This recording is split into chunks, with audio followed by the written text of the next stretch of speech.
Shalom, salam sejahtera untuk kita semuanya, saudara-saudara dimanapun Anda berada. Bertemu kembali dengan saya, Pendeta Daniel Siswanto. Kita melanjutkan pelajaran sekolah sahabat kita.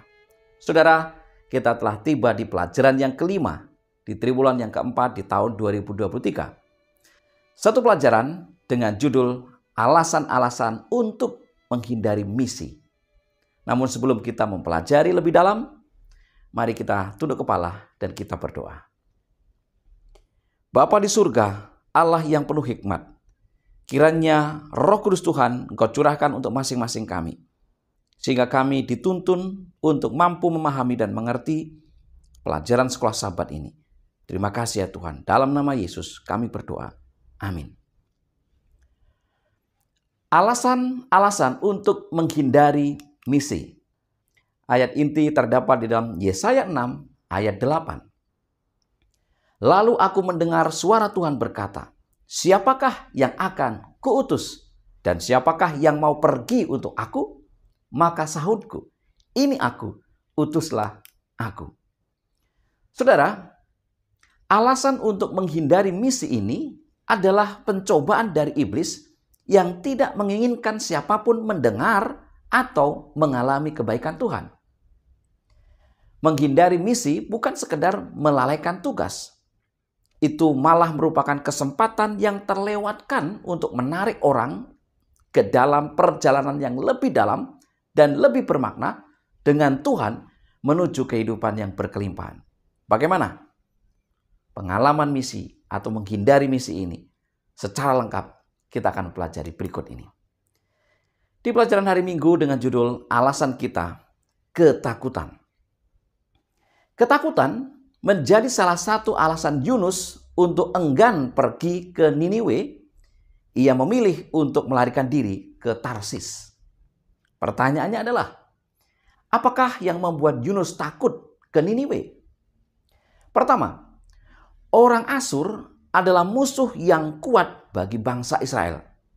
Dan Niniwe adalah ibu kota kerajaan ini. 2 Raja-Raja 17 ayat 5 sampai dengan 6. Yang kedua, Niniwe dikenal sebagai kota penumpah darah, penuh dengan perampasan. Dalam Nahum 3 ayat 1 dijelaskan, celakalah kota penumpah darah itu. Seluruhnya dusta belaka, penuh dengan perampasan dan tidak henti-hentinya penerkaman. Luar biasa. Yang ketiga, orang-orang Asyur terkenal kejam. Dalam catatan penaklukan Babel, Sanherib menyombongkan dirinya dengan mengatakan bahwa dia telah memenuhi jalanan dengan mayat dari penduduk-penduduknya, tua dan muda. Dan pahatan relief yang ditemukan selama penggalian-penggalian menggambarkan adegan ketika para prajurit menikam korban-korbannya. Mereka bukanlah orang-orang yang ingin Anda jumpai. Mereka tidak segan-segan menggunakan kekerasan dan juga kekejaman secara serampangan terhadap orang-orang yang mereka tidak sukai. Memang, membayangkan berjalan di antara banyak orang di Niniwe, Yunus pasti gemetar ketakutan.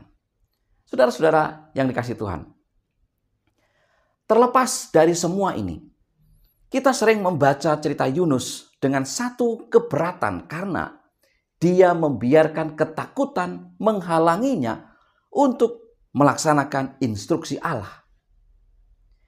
Apa yang membuat kita gagal adalah bahwa kita bisa saja melakukan hal yang sama, yaitu mengizinkan diri kita untuk dikendalikan oleh ketakutan kita, gantinya dikendalikan oleh Allah. Di pelajaran hari Senin dengan judul alasan-alasan kita, berbagai pandangan salah. Cara awak kapal menghadapi badai yang sedang mengamuk adalah sebuah kebiasaan kekafiran. Mereka memang menyembah banyak dewa.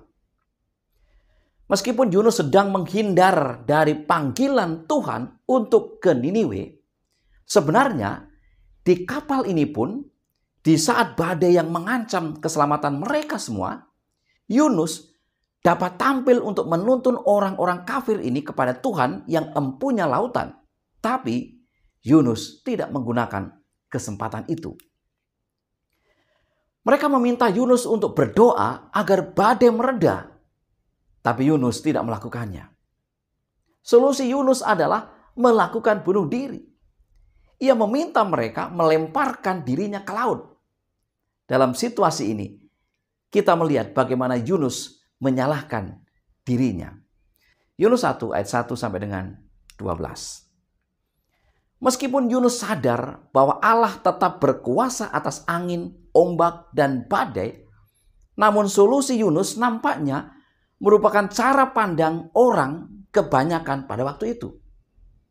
Menurut cara pandang para awak kapal, korban dibutuhkan untuk meredakan amarah para setan. Di sini kita melihat bahwa Yunus salah memahami Allah. Kita juga dapat salah memahami Allah dalam beberapa hal berikut ini. Yang pertama, bahwa Allah rindu kita berfokus pada keselamatan kita sendiri dan melepaskan diri dari kefasikan dunia yang ada di sekitar kita. Walaupun kepada kita diinstruksikan untuk menjaga diri kita agar tidak dicemarkan oleh dunia, Yakobus 1 ayat 27, fokus kita seharusnya ada pada bagaimana kita bisa membawa berkat-berkat dan pengharapan dari Allah kepada mereka yang membutuhkan. Yang kedua, mempercayai bahwa kesuksesan tergantung pada diri kita sendiri. Kita perlu memahami bahwa kita tidak bisa menyelamatkan satu jiwa sama seperti Yunus tidak menyelamatkan Niniwe. Kita bisa saja memiliki sebuah mentalitas penyelamat sehubungan dengan misi. Panggilan kita bukanlah melakukan penyelamatan, tetapi untuk bekerja sama dengan Allah dalam pekerjaan penyelamatannya. Kita bisa memberikan kesaksian yang memuliakan Allah karena Dia telah mengubah kita dengan cara yang spesial. Tetapi hanya Allah yang dapat menarik orang-orang kepada dirinya.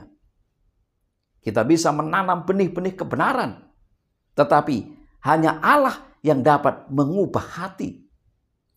Kita kadang menjadi bingung dengan peranan Allah dan peranan kita, sehingga dengan ini kita bisa mencari alasan untuk tidak bersaksi.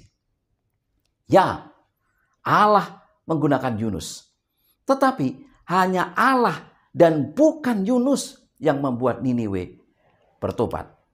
Saudara-saudara yang kasih Tuhan, memenangkan jiwa-jiwa itu berat, terlalu berat bagi manusia untuk melakukannya sendiri.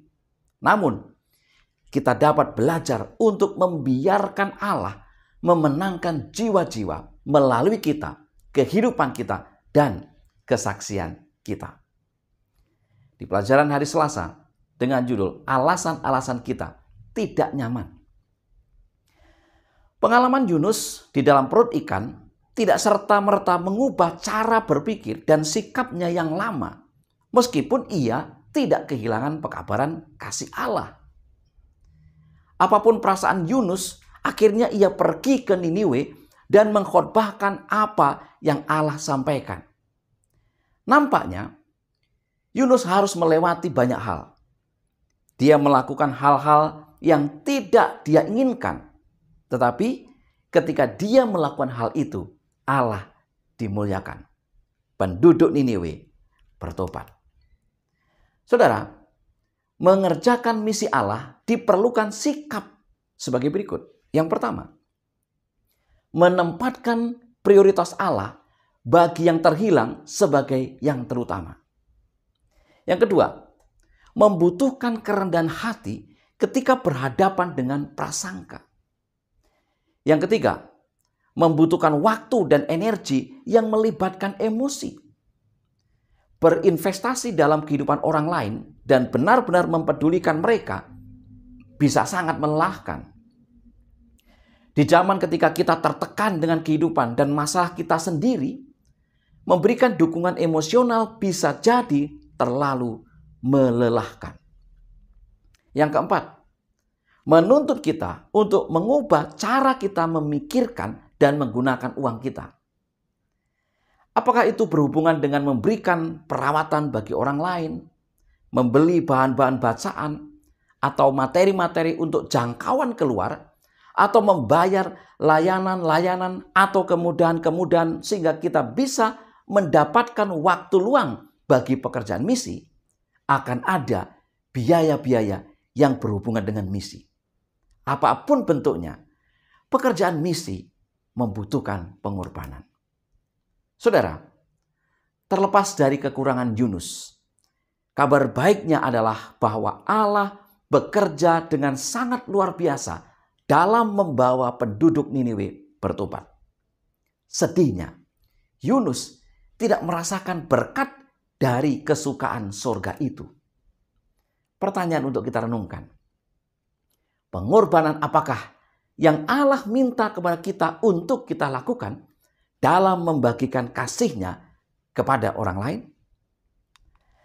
Di pelajaran hari Rabu dengan judul alasan-alasan kita, konfrontasi yang tidak nyaman. Yunus menginginkan Niniwe menjadi seperti Sodom dan Gomora yang dimusnahkan. Dia sedang berharap penghakiman Allah terhadap orang-orang yang dibencinya ini. Ketika hal itu tidak terjadi, pandangannya menjadi terguncang sampai sedalam-dalamnya, dan Yunus merasa lebih baik mati daripada mengizinkan dunianya sendiri ditunggang balikkan. Untuk kedua kalinya, dalam cerita Yunus ini, Allah menghadapkan kepadanya bukan dengan sebuah khotbah atau perkataan, tetapi dengan sebuah pengalaman. Pengalaman baru yang Allah berikan bertujuan untuk menolong Yunus mengenali cara pandangnya yang menyimpang itu. Allah membuat sebuah rencana dengan menumbuhkan secara ajaib sebuah tanaman yang langsung menjadi cukup besar dalam satu hari untuk memberikan naungan yang cukup dan melindungi Yunus dari terik matahari. Yunus sangat bersyukur, tetapi bukan kepada Allah yang telah menunjukkan mujizat ini, tetapi pada tanaman itu sendiri. Gantinya melihat hal ini sebagai satu mujizat yang tidak layak diterimanya, dia melihat hal ini sebagai sebuah berkat yang sangat pantas diterima atas perbuatan baik yang sudah dilakukannya. Ketika tanaman itu mati, hal ini adalah kemalangan yang membuat Yunus marah dan merasa tidak pasti dengan harga dirinya, dan dia berpikir untuk bunuh diri. Pengalaman dengan pohon jara ini dimaksudkan untuk memberikan teguran yang menolong Yunus untuk melihat betapa bodohnya dia karena menghargai tanaman lebih daripada ribuan manusia di Niniwe yang diselamatkan. Saudara-saudara yang dikasihi Tuhan, cara pandang seseorang tidak terbentuk begitu saja. Itu juga tidak akan berubah hanya karena kita mendengar sesuatu yang baru atau berbeda. Cara pandang seseorang seringkali terbentuk dan berubah berdasarkan pengalaman-pengalaman hidup dan bagaimana hal itu ditafsirkan atau dijelaskan. Di pelajaran hari Kamis dengan judul "Ini Aku, Utuslah Aku", beberapa pelajaran penting yang kita perlu renungkan dari pengutusan Yunus ke Niniwe adalah sebagai berikut.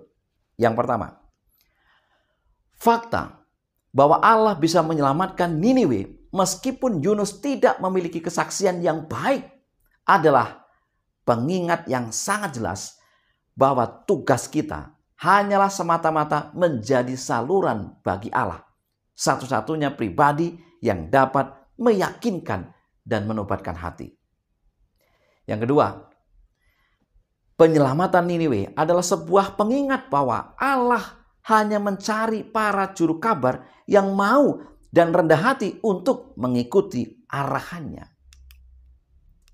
Yang ketiga, cerita Yunus menyatakan juga kasih Allah bagi orang yang tinggal di tempat di mana kasihnya tidak dirasakan dan suaranya tidak didengar.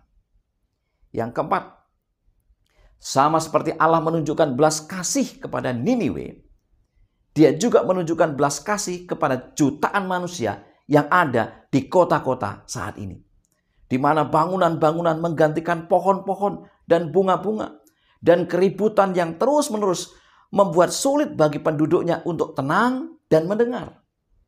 Terhadap Niniwe, Allah berkata, mereka tak tahu membedakan tangan kanan dari tangan kiri. Yunus 4 ayat 11. Dan yang kelima, Allah membutuhkan para juru kabar yang mau membawa pekabarannya tentang pengharapan kepada mereka yang dibebani dengan kesibukan dan kesusahan hidup. Kita perlu belajar dari ketulusan Yesaya dalam menyambut panggilan Tuhan. Yesaya 6 ayat 8. Lalu aku mendengar suara Tuhan berkata, siapakah yang akan kuutus dan siapakah yang mau pergi untuk aku? Maka sahutku, ini aku, utuslah aku. Saudara-saudara yang kasih Tuhan, sebagai kesimpulan pelajaran sekolah sahabat kita adalah yang pertama.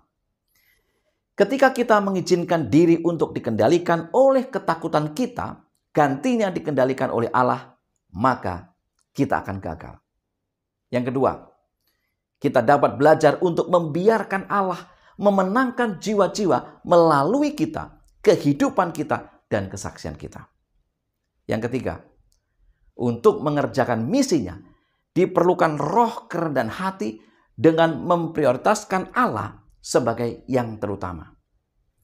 Yang keempat, cara pandang seseorang seringkali terbentuk dan berubah berdasarkan pengalaman-pengalaman hidup dan bagaimana hal itu ditafsirkan. Dan yang kelima, Allah mencari para juru kabar yang mau dan rendah hati untuk mengikuti arahannya dalam menyatakan kasihnya bagi semua orang. Inilah pelajaran sekolah sahabat yang bisa saya bagikan pada pekan ini. Semoga kita dikuatkan, kita diberkati. Mari kita tunduk kepala dan berdoa. Tuhan Allah Bapa yang di surga, Allah yang berkemurahan, sekali lagi ya Tuhan, kami memohon agar kuasa Roh Kudus Tuhan menjadi bagian kami, menerangkan, memberikan pengertian kepada hati dan pikiran kami, sehingga kami boleh bertumbuh di dalam iman percaya kami melalui pelajaran sekolah sahabat ini. Berkati umat-umat Tuhan dimanapun mereka berada. Terima kasih ya Tuhan, dalam nama Yesus kami berdoa. Amin. Saudara-saudara yang dikasihi Tuhan, terima kasih sudah bersama dengan saya di dalam pelajaran sekolah sahabat ini. Tetap belajar, selamat sahabat, Tuhan memberkati.